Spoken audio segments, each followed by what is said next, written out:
እዚ ኣፎት ሚድያ እዩ ጥዕም ሃበልና ብዝተፈላለዩ ቦታን ኩነታትን ኮይንኩም ትሕዝቶናት ትከታተሉ ክቡራትን ክቡራንን ላይክ ሼር ሰብስክራይብ ምግባር ስለትከታተሉና ምስጋና ንዕዘዙ እዩ። ናብ እዋናዊ ሓበሬታ ሰዓት ክነሰጋግረኩም ጀነራል ታደሰ ንኤርትራ ዝምልከት ውሳነ ወሲኖም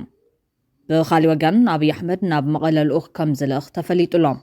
ጉዳይ ምእታው ሰራዊት ኢትዮጵያ ናብ ትግራይ መዘራረብ ኮይኖም ብኻሊ ወገን ሰምሃል መለስ ዜናዊ ሕወሓት ኣብቂዓያ መራሕታ ድማ ድርቀት ርእሲ ኣጋጢምዎም እዩ ክትብል ገሊጻላ ኣብ ልዕሊ ጽምዶ ዘለዋ ተቃውሞ እውን ኣስሚዓያ ብኻሊ ወገን ሻዕብያ ደው ከብል ቀጢን ትእዛዝ ተዋሂብዎ ኣሎ ምምሕዳር ደመቀ ዘውዱ ካብ ሕሞራ ከም ዝተልዓለ እናተሓበረ እዩ ንሕዚ ኣብ ሰዓተ ዜናን ሓበሬታን ኣፎት ሚድያ ነዚኦምን ካልኦት ዛዕባታት እንዳህሲስና ኣለና ሰናይ ምክትታል ክኾነልኩም ብምናይ ናብ ዝርዝሮም ክነብል ብቀዳምነት ጀነራል ታደሰ ወረደ ናብ ኤርትራ ሸቐጣት ይኸደሎ ዝብል ኣሚኑሎም ሰራዊት ኢትዮጵያ ድማ ንዝተጻዕነ ዕላማ ኾነ ተባሂሉ ካብ ዶባት ትግራይ ክወጽእ ከም ዝተገበረ ተሓቢሩሎም ሰራዊት ኢትዮጵያ ድማ ንዝተጸንዐ ዕላማ ኾነ ተባሂሉ ካብ ዶባት ትግራይ ክወጽእ ከም ዝተገበረ ተሓቢሩሎም ካብ ዝሓለፈ ሰሙን ጀሚሩ ኣብ ልዕሊ ናብ ትግራይ ዛተዋ ናይ ጽዕነት መኻይን ክልከላታት ድሕሪ ምግባሩ ኣብ ዜጋታት ዶ ዳግማይ ዕፅዋን ክባን ይጅመረሎ ዝብል ሸቕሎት ፈጢሩ ቀኒሎም ነቲ ኩነታት ተመልኪቱ ኤጀንሲ ንግድን ሰደድን ጊዜያዊ ምሕዳር ትግራይ ናብ ዝምልከቶም ኣካላት መንግስቲ ፌደራል ሚኒስትሪ ንግድን ዞባዊ ምትእስሳርን ብዛዕባ ኩነታት መብርህን ምኽንያቱን ክወሃቦ ብደብዳቤ ሓቲቱ ከም ዝነበረ ይፍለጥ እዮም እዚ ከምዚ ኢሉ እንከሎ ፕረዚደንት ጊዜያዊ ምሕዳር ትግራይ ታደሰ ወረደ ብዛዕባ ቲባ ኣባላት ፖሊስ ፌደራል ናብ ክልላት ዓፋርን ኣምሓራን ኣብ ልዕሊ ናብ ትግራይ ዝሓልፈ ናይ ጽዕነት መኻይን ዝግበር ዘሎ ክልከላ መልኪቱ ምስ ኮሚሽነር ፖሊስ ፌደራል ደመላሽ ገብረ ሚካኤል ከም ዝተዘራረበ ተሓቢሮም ቤት ጽሕፈት ፕረዚደንት ታደሰ ወረደ ትማል ኣማስዮ ኣብ ማሕበራዊ መራኸቢታት ኣብ ዘርጉ ሓበሬታ ክልቲኦም ሓለፍቲ መንግስቲ ኣብ ሓበራዊ ምርድዳእ ከም ዝበጽሑ ሓቢሮም እቲ ቤት ጽሕፈት እተን ሸቐጣት ዝጻዕና ናይ ጽዕነት መኻይን ዝተኸልከላሉ ምኽንያት ካብ ትግራይ ዶብሰ ገይሩ ብኮንትሮባንድ ሸቐጥ ይኸይደሎ ብዝብል ምኽንያት ዝተኣሳሰሩ እዩ ዝበለ ኮይኖም ሓቅነቱን ምርግጋጽ ካብ መንግስቲ ፌደራልን ጊዜያዊ ምሕዳር ትግራይን ዝተዋፅአ ሓደ ሓይሊ ዕማም ቆይሙ ስራሕ ከም ዝጅምር ኣፍሊጦም ቤት ጽሕፈት ፕረዚደንት ታደሰ ወረደ መንቀሊ ትዕግታ ሸቐጣት ብኮንትሮባንድ ዶብሰ ገይሩ ናብ ካልእ ሃገር ይጓዓዝ ስለ ዘሎ እዩ ዳ ይበል እምበር ኣየናይ ሃገር ከም ዝኾነ ግን ኣይጠቐሰን መንግስታት ኤርትራን ኢትዮጵያን ኣብ ናይ ፕሮፓጋንዳ ኩናት ተጸሚዶም ኣብ ዘለብሉ ኩነታት ገለ ነጥፍቲ ማሕበራዊ ሚድያ ሸቐጣት ብመንገዲ ድራማን ካልኦት ከባቢታትን ኣቢሉ ናብ ትግራይ ይሰግር ከም ዘሎ ክጽሕፉ ከም ዝቐነዩ ዝፍለጥ እዮም ቅድሚ ሒደት መዓልታት ቢቢሲ ዘዘራርቦም ነበርቲ ኣብ ከተማ ራማን ከባቢኡን ዘሎ ምንቅስቓስ ካብ ትግራይ ናብ ኤርትራ ካብ ኤርትራ ናብ ትግራይ ዝግበር ዝኾነ ወግዓዊ ምንቅስቓስ ይኹን ብወግዕ ዝተኸፈተ ደው ከም ዘየለ ገሊጾም እዮም እንተኾነ ዘይስሩዕ ንግዳውን ማሕበራውን ርክባት ከም ዘሎ ኣይቲ ኣማኑኤል ዝተባሃለ ነባሪ ከተማ ራማ ንቢቢሲ ገሊጹ ነይሩ እዩ እቲ መንግስቲ ፌደራልን ጊዜያዊ ምሕዳር ትግራይን ዝቐውም ሓይሊ ዕማም ኣብ ዶባት ዝካየድ ምንቅስቓስ ንግዲ ስርዓት ክትሕዝን በቲ ኸይዲ ምፅራይ ኣቢሉ ዝተረኸበ ውፅኢት ድማ ስጉምቲ ከም ዝወስድ ቤት ጽሕፈት ፕረዚደንት ጊዜያዊ ምሕዳር ትግራይ ኣፍሊጡ ነይሩ እተነበሩ ዝቐነየ ክልከላ ናይ ጽዕነት መኻይን ድማ ክልዓል ተስማዕሚዖም ይብል እንተኾነ ግን ድሕሪ ፕሪቶሪያ ኣብ ዶባት ትግራይን ኤርትራን ዝነበረ ሰራዊት ኢትዮጵያ ውፃእ ኢሉ ሓኒቑ ዘውፅእ የለን ባዕሉ ብፍቓዱ ይወፅዮም ብድሕሪኡ እውን ከይተኣትው ኢሉ ብዕሊ ዝኸልከሎ ኣካል የለን ውዕል ፕሪቶሪያ ይፈጸም ማለት ካልእ ዓላማ እውን የብሉን ነዚ እውን ዝሓውስ እዩ ዝብሉ ተዓዘብቲ ሰራዊት ኢትዮጵያ ግን ካብ ትግራይ ድሕሪ ፕሪቶሪያ ለቒቑ ዝወፀሉ ዋና ምኽንያት ካልእ እዩ ሕዚ እውን እተው እንትበሃል ክኣትወሉ ዘይድል መሰረታዊ ምኽንያታት ኣለዎ ኢሎም ኣለዉ ቀዳማይ ሰራዊት ኢትዮጵያ ካበይ ናበይ እቲ ዶብ ከም ዝሕልዎ ይፈልጥን ሻዕብያ ብመሰረት ኣልጀርስ ኢሉ ብዙሕ መሬት ትግራይ ወሪሩ ሒዙሎ ሰራዊት ኢትዮጵያ ሓልዋ ክገብርን ኬላ ክትክል እንተኾይኑ ኣልጀርስ ተቐቢሉ ዝተወረረ መሬት ትግራይ ኣሚኑ ሂቡ ድዩ ክገብሩ ዘሎ ካልእ ብልዕሊ ዝተቐመጠ ኣገባብ የብሎን ፌደራል መንግስቲ እተው ኬላ ተኸልኪልካ ሓልው ክትበሃል እውን እቲ ኬላ ኣበይ ከም ዝተኸሎ ኣይፈልጥን ወይ ኣብዚሉ ብግልፂ ከቕምጥ ኣይደለን ቅድሚ ኩናት ትግራይ ኣብ ዝነበሮ ክተክል እየ እንተኢሉ ምስ ሻዕብያ ውግእ ገይሩ ጥራሕ ክኸውን ዝኽእል ሻዕብያ ዝሓዞም መሬታት ትግራይ ሓዲካም ኣብ ትሕቲ ሰራዊት ትግራይ ዘለዎም ቦታታት ጥራሕ እንተኾይኑ ድማ ንውራ መሬት ሻዕብያ ኣፍልጦ ካብ ምሃብ ተወሳኺ ምስ ህዝቢ ትግራይ እውን ከላትሞ እዩ ብኩሎም መንገድታት ኬላ ተኺሉ ክሕልውን ግዴቱ ክዋፃን ዘይድል ዘሎ መንግስቲ ኢትዮጵያ እዩ ካልኣይ ኣብ ጽባሕ ፕሪቶሪያ መንግስቲ ኢትዮጵያ ምስ ሰራዊት ኤርትራ መሬት ትግራይ ዝምልከት ናብ ኩናት ንዘይመታውን ሓይሊ በቲንካ በይንኻ ንዘይምግጣምን እዮም መሬት ትግራይ ተወሪሩ እናሃለወ ከምቲ ብተደጋጋሚ ድሕሪ ኩናት ኢትዮ ኤርትራ ክበሃል ዝነበራ ንመሬት ትግራይ ተባሂሉ ኣይንመውትን ዝዓይነቱ ተሰሊሑ እዮም ብኩናት ትግራይ ዝተዳኸመን ኣብ ክልል ኣምሓራን ኦሮሞን ዝተጸመደ መንግስቲ ኢትዮጵያ ካልእ ግንባር ኩናት ንዘይምኽፋትን ምስ ሻዕብያን ኣብ ግልፂ ኩናት ንዘይመታው ደልዩን ፈቒዱን ዝገበረ እዮም ሳልሳይ ሰራዊት ኢትዮጵያ ኣብ ውሽጢ ትግራይ ብዝፈጸሞ ገበን ምኽንያት ከለላን ደገፍን ህዝቢ የብለይን ኢሉ እውን ስለ ዝኣመን እዮም ሻዕብያ ውግእ ከፊቱ ሰራዊት ኢትዮጵያን ተጥቂዖም እቲ ህዝቢ ደጀን ክኾነኒ ይኽእል ኢሉ ካብ ዘይምእማንን ብኻልእ ወገን ድማ ምስ ሕወሓት ናብ ዳግማይ ረፅሚ ተኣቴ ከምቲ ናይ መጀመርያ ብኤርትራ ገይረ እውን ሰራዊተይ ኣየምልጥን ኣፅዋሪ ኣየድሕንን ኢሉ ስለ ዝኣመነ እዩ ሰራዊቱ ካብ ዶባት ትግራይ ኣውፅኡን ከእቱ እውን ዘይደለን ኣብ ኩሎ መንግስቲ ኢትዮጵያ ንዝተፃዕነ ወታደራውን ፖለቲካውን ዓላማ እዩ ኬላ ዘይሕልው ዘሎ ብናቱ ስሕተትን ሓላፍነትን ዘይምውፃእን ዝቕፃዕ ዘሎ ድማ ህዝቢ ትግራይ ክብሩ ክብሉ ገለ ተዓዘብቲ ምልከትኦም ይካፍልሎም ሓዙን ብመሰረት ውዕል ፕሪቶሪያ ሕገ መንግስቲ ኢትዮጵያን ፌደራል መንግስትን መሬት ትግራይ ናይ ምሕላውን ከላ ተኸልካ ምፍታሽን ግቡዮም እቲ ስምዕነት ሙሉ ንሙሉ ፈጺሙ ምትእማን ፈጢሩ ናብ ዶባት ትግራይ ኣትዩ ይሓሎ ፕሪቶሪያ ኣይፍጽምን ዶብ ትግራይ ኣይሕልውን እናብልካም መሊስካ ሸቐጣ ሸቐጥ ናብ ትግራይ ከይኣቱ ምኽልካል ናይ ገበን ብምዋል ሓቢሮም ኣለዉ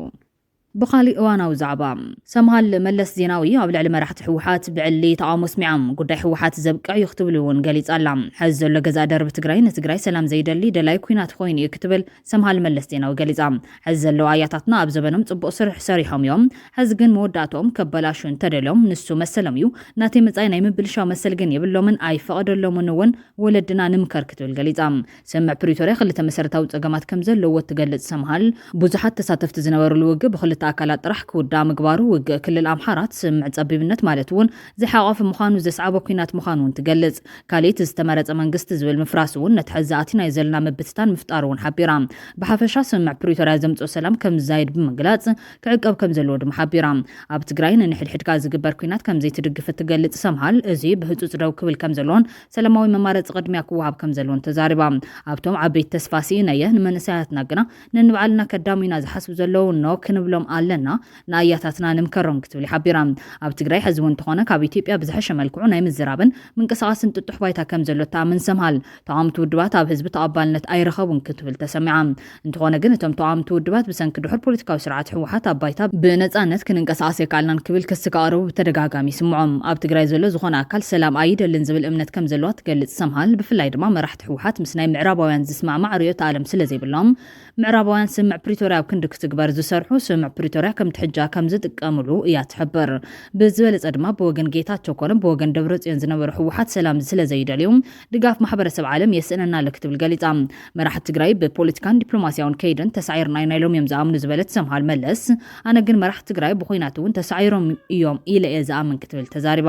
ምስ ሻዕብያ ተጸጊዐ ኮነ ምስ ብልጽግና ተጸጊዐ ሰላም ከምጽየ ዝብል እምበር ንሰላም ክሰርሕ እየ ዝብል ኣካል የለን ብተግባር ዝረአ ዘለውን ክልቲኦም መምስ ጎይቶም ተሰሊፎም እቲ ኹይናት ናብ ትግራይ ጎቲቶም ከምጽዮም ዝጽዕሩ ዘለው ክትብል ሓቢራ ኣላ ሰምሃል መለስ በዓል ጌታቸው ካብ ሓድሽ ውድብ ምጥያሽ ብዝዘለለ ሓድሽ ዕጡቕ የጣይሸሉ እዮም እቲ ነባር ዕጡቕ ድማ ንጉጅለ ደብረጽዮን ከም ዝውግን ፍሊጥ እዮም ስለዚ ትግራይ ናብ ዝኸፍአ ደማዊ ኩናት እያ ተምርሕ ዘላ እዚ ድማ ካብ ባህርቶም መራሕቲ ዝውገስ እምበር ናብ ከምዚ ዓይነት ደማዊ ኩናት ዘእቱ ኣይነበረናን እንተኾነ እቶም መራሕቲ ኩናት እምበር ሰላም ኣይክፍሎምን ክትብል መራሕቲ ትግራይ ሰላም ከም ዝጽየፉ እያ ገሊጻ ዘላ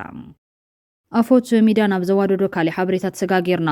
ኣብ ምዕራብ ትግራይ ብዝዋና ከቢደ ጸቕጥቕ ከምዛት ወዘንገረሉ ደመቀ ዘውዱ ምምሕዳሩ ካብ ሕሞራ ከም ዘልዕለ ተፈሊጦም ንቤት ጽሕፈት ዞባ ምዕራብ ትግራይ ካብ ሕሞራ 105 ኪሎ ሜትር ርሕቀት ተጓዒዞም ናብ ከተማ ዳንሻ ካብ ዝቕይርዎ ክልተ ሰሙን ኣሕሊፎም ኣሎ ተባሂሎም ዳንሻ ካብ ዶብ ትግራይ ኣምሓራ 28 ኪሎ ሜትር ርሕቀት ትርከብ ትግራዊት ከተማ እያ ኣብ ምዕራብ ትግራይ ሓደገኛ ዝተባሃለሉ መድረኽ ክሳለጥ ከም ዝቐነየ እውን ይፍለጥ እዮም ትሕዝቶ ናይቲ መድረኽ ድማ ህዝቢ ጸገደ ፈተኻ ጸላኻ ኣምሓራ ኢኻ ዝብል መልእኽቲ ዝሓዘ ምንባር እውን ይሕበረሎም ናይዚ መድረኽ ዋና መራሕቲ ድማ ኣቦ ወንበር ኣስመላሽ ኮሚቴ ዝኾነ ደመቀ ዘውዶም ካብ መከላከያ ሚኒስተር ጀነራል ወርቅነህ ጉዴታም ናይ ዞባ ብልጽግና ሓላፊ ዋኘው ደሳለይ ሻምበል ሸቲ ኣወቀ ዞባ ክትትል ኮይኑ ዝሰርሕ ዋና ኣመሓዳሪ ወረዳ ጸገዴ ኣይተኣዛናው ከፋለን እዮም ዝብል ዝረኸብና ሓበሬታ ካብ ተሳተፍቲ ክልቲ ወረዳ ዝስልዓለ ሓሳብ ቃል ብቓል ንስኻትኩም መራሕትን ኣይኮንኩምን ኣይንኣምንኩምን ንጥቕምኹም ኢኹም ትጓዩ ዘለኹም ውግልና ህዝቢ የብልኩምን ዝብል ብዓይነት ፍልይ ዝበለ ድፍረትን ቁጥዕን ዝሓሰ ሓሳብ ምቕራብ እውን ኣመላኺቱላ እዚ መድረኽ ኣስመላሽ ኮሚቴ ኣመራርሓ ካቢኔ ደመቀ ዘውዱ ዝተዋረደሉ ጥራሕ ዝባኑ ዝወጸሉ ዝብል ትፈልፍል ህዝቢ ቁጥዑ ዝገለጸሉን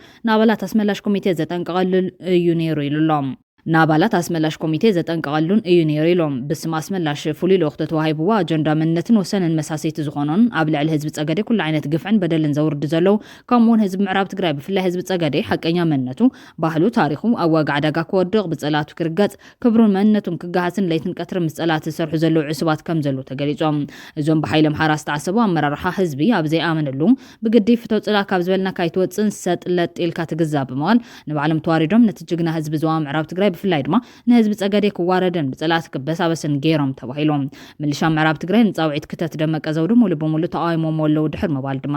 ኣብዚ ሙሉ በሙሉ ዝተቃውሙ ወረዳታት ጸገዴ ኣውራ ወልቃይት ቃፍታ ሕሞራ ማይካድራ እንትኾና ብውስን መልክዑ ብውሑድ ሓይሊ ሰብ ዘንቀሳቐሳ ድማ ሰቲት ሕሞራ ዳንሻ ማይጋባ ቆራሪትን ይብል ፍልፍልና እዚ ዝኾነሉ ቀንዲ ምክንያት ከተማታት ስለ ዝኾና እቶም ምልሻ መህደም ስለ ዘይብሎም ይምበር ኣሚኖምሉ ከም ዘይኮነ ገሊጾምልናዮም ኢሉ ወሲኾም ኣብ ዘናይ ገጠር ወረዳታት ብተደጋጋሚ ናይ ወረዳ አመራርሓ ዝበሃል ደመቀ ዘውዱ ናብ ጣብያታት ዘዋፈሮም ወሪዶም ምልሻ ክእክብ እኳ ጻዕሪ ተተገበረ ክእከበሎም ኣይከኣለን ብተደጋጋሚ ካብቲ ምልሻ ዝለዓለሉ ግልጽ ሓሳባት ስድራ ኣለና ሰሪሕና ደቀና ከነዕብ እንደሊና እንታይ ግበሩ ኢኹም ትብሉና ንሕና ምስ መን ኢኹም ከተዳሚና ጸገም እንተሃልይኩም ብሰላም ፍትሕዎ መሳርያ እንተደሊኹም ክትወስድዎ ትኽእሉ ኢኹም ዝብል ሓሳባት እናቕረቡ ድሕሪ ምጽናሕ ሕዚ ዕላው ዝኾነ ተቃውሞ ገይሮም ኣለዎም ናብ ማይ ደልየ ጣብያ ብድብድ ዝበሃል ኣንፈት ሰሮቃ ዝርከብ ቦታ ብምኽንያት ግዳጅ ናይ ወረዳ ኣውራ መኽበርቲ ሰላም በዝሖም 150 ዝኾኑ ምትእማን ከይተገበረ ናብቲ ዝተባሃለ ቦታ ክኸዱ ገይሮም እዮም ዝብል ተሓበሬታ ኣመራርሓ ኣኪቦም ከዘራርቦም ምስ በሉ ኣቐዲሞም እቶም መኽበርቲ ሰላም ንምንታይ ናብ ዘይምጽኢኹምና መልሲ እንደሊና ንስኻትኩም ንገንዘብኩም እምበር ንዓና ኣይትጭነቑልናን እንተሞይትና መን እዩ ሓላፍነት ዝወስደልና ንምንታይ ዕላማ ኸኢና ንወፍር ዘለና ሓቂ ንገብርና እንተዘይኮይኑ ንገዛና መልሱና ዝብል ሓሳብ ነቶም መራሕቶም ኣቕሪቦም እዮም ኢሎም ድሕሪ እዚ እቶም መራሕቲ ንብልዕሊና ሓቲትና መልሲ ከነምፀልኩም ኢና ኢሎም ሰዓት ቆፂሮም በቲኖምዎም ድሕሪ ምባል ድማ እቶም ኣመራርሓ ሰዓቶም ኣኽቢሮም ኣብቲ ዝተባሃለ ቦታ ኮፍ ኢሎም እናተጸበይዎም ናሃለዉ እቶም መኽበርቲ ሰላም ክልተ ኣይሱዙ ሒዞም ነቲ ወፍሪ ብምቋም ናብ ቦታኦም ተመሊሶም ኣሎ ይበል ክሳብ ሕዚ ንምንታይ ተመሊስኩም ወፍሪ ተቃዊምኩም ኢሉ ዝጠየቖም ኣካል ከም ዘየለን በብገዝኦም ከም ዘለውን እዩ ሓበሬታ ዘረጋግጽ እዚ ንበዓል ደመቀ ዘውዱ ፀሓዮም ዓሪባ ውፅዓት ተጋሩ ኣብ ቀረባ ከም እትበርቕ ጉሁድ መርኣያ ድማ ኮይኑሎም ብኻሊ ወገን ሲፒጄ ዝርከቦም ልዕሊ 31 ተጣበቕቲ ሰብኣዊ ምስላትን ዘይመንግስታውያን ትካላትን ውድብ ሕቡራት ሃገራት ነቲ ጉጅለ ህግደፍ ኣብ ልዕሊ ህዝቢ ኤርትራ ዝፍጽሞ ዘሎ ግሰት ሰብኣዊ ምስላት ክኹኑን ጻውዒት ኣቕሪቦም እቶም ብቁፅሪ ብርክት ዝበሉ ተሓለቕቲ ሰብኣዊ ምስላት ዝኾኑ ትካላት ብጉጅለ ህግደፍ ኣብ ልዕሊ ህዝቢ ኤርትራ ዝካየድ ዘሎ ግሰት ሰብኣዊ ምስላት ተወሳኺ ምርመራ ዝጠልብ ምዃኑ ዝጠቐሱ ኮይኖም ውድብ ሕቡራት ሃገራት ነቲ ካብ ግዜ ናብ ግዜ እናኸፍአ ዝመጽእ ዘሎ ወፅዓን ስቃይን ህዝቢ ኤርትራ ብትሪ ክኹኑኖ ከም ዝግባዮም ዝገልጹ እቶም ኮሚቴ ምክልኻል መሰል ጋዜጠኛታት ሲፒጄ ዝርከቦም 31 ዘይመንግስታውያን ትካላት ኣብ ጻውዒቶም ነቲ ኣብ ኤርትራ ሰኒዶሞ ዘሎ ግሉጽ ገበናት ብዝርዝር ዝጠቐሱ ኮይኖም ግሰት ሰብኣዊ ምስላት ዜጋታት ብዘይ ፍቓድ ማሰርቲ ብዘይ ትእዛዝ ቤት ፍርዲ ምሳርን ምስዋር ጋዜጠኛታትን ምግሃስ መሰል ፍትሓዊ ፍርዲ ስቅያት ኣብ ልዕሊ ፖለቲካውያን ተቃውምቲ ዝፍጸም ናይ ጩያን ቅንጸላን መጥቃዕቲ ዘጠቓልል ኩሉ ዓይነት ገበናት ኣብታ ብጉጅለ ህግደፍ እትምራሕ ኤርትራ ይፍጸም ምህላው ድሕሪ ምግላጾም ውድብ ሕቡራት ሃገራት ብስቕታ ክሓልፎ ሞጎታዊ ከም ዘይኮነ ብምግላጽዮም ብትሪ ክኾኑኖ ጻውዒት ኣሪቦም ዝርከቡ ኩነታት እተሓዛ ሰብኣዊ መሰላ ኣብ ኤርትራ ንምጽራይ ዝተመስረተት ናይ መጽናዕቲ ሽማግለ ኣብ ዝመጽእ ወርሒ ሓምለ ኣገልግሎታ ከም ዘብቅዕ ዘመልከቱ እቶም ትካላት ቤት ምኽሪ ውድብ ሕቡራት ሃገራት ዝመጽእ ሰናብ ዝገብሮ ኣኼባ ዕድመ ናይቲ ኮሚቴ ከናውሕን ኩነታት ኤርትራ ዝያዳ መጽናዕቲ ከም ዝደለንየን ጻውዒት ኣሪበን ዝርከባ ብመሰረት እቲ ብሓደ ታሕሳስ 2024 ዝተዘርግሐ ዓመታዊ ዓለማዊ መጽናዕቲ ማእሰርቲ ጋዜጠኛታት ሲፒጄ ኤርትራ ካብ ሃገራት ትሕቲ ሳራ ዝኸፍአ ቤት ማእሰርቲ ጋዜጠኛታት ኮይና ትቕጽል ምህላዋ ተገሊጹ ምህላው ዝፍለጥ ኮይኖም ኣብ ኤርትራ ልዕሊ 16 ጋዜጠኛታት ብዘይ ዝኾነ ይኹን ክሲ ይኹን ፍርዲ ተኣሲሮም ይሳቀዩ ከም ዘለዉ ጸብጻብ ሲፒጄ ዝገልጽ ብጉጅለ ህግደፍ ኣብ ትሕቲ መሓዩር ካብ ዝርከቡ ጋዜጠኛታት እቶም 13 ካብ 2001 ጀሚሮም ኣብ ትሕቲ መሓዩር ምህላዎም ዝገለጸ ሲፒጄ ኩነታት ሰብኣዊ መሰል ኤርትራ ልዕሊ እዚ ብሸለልትነት ክረአ ከም ዘይግባእ እዩ ኣብ ጸብጻቡ ገሊጹ ዘሎ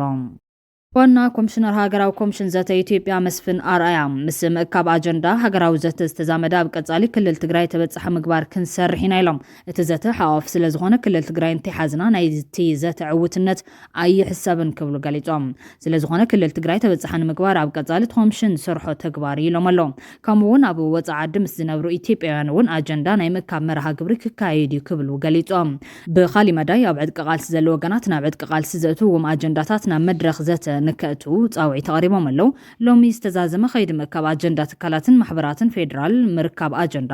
እተን ትካላት ዝተዋደዱ ኣጀንዳታት ምቕራብ ዝኸኣላሉ ከም ዝኾነ ገሊጾም እዮም ክቡራንን ቤተሰብ ኣፎት ሚድያ ነሳት እዚ ዘዋደድናዮም ሓጸርቲ ሓበሬታታት ኣብዚ ከንቢትና ኣለና ሰናይ ምክትታልኩም ነመስግን ላይክ ሼር ሰብስክራይብ ምግባር ቤተሰብ ኣፎት ሚድያ ኾኑ ሰናይ ገጽ ትመነና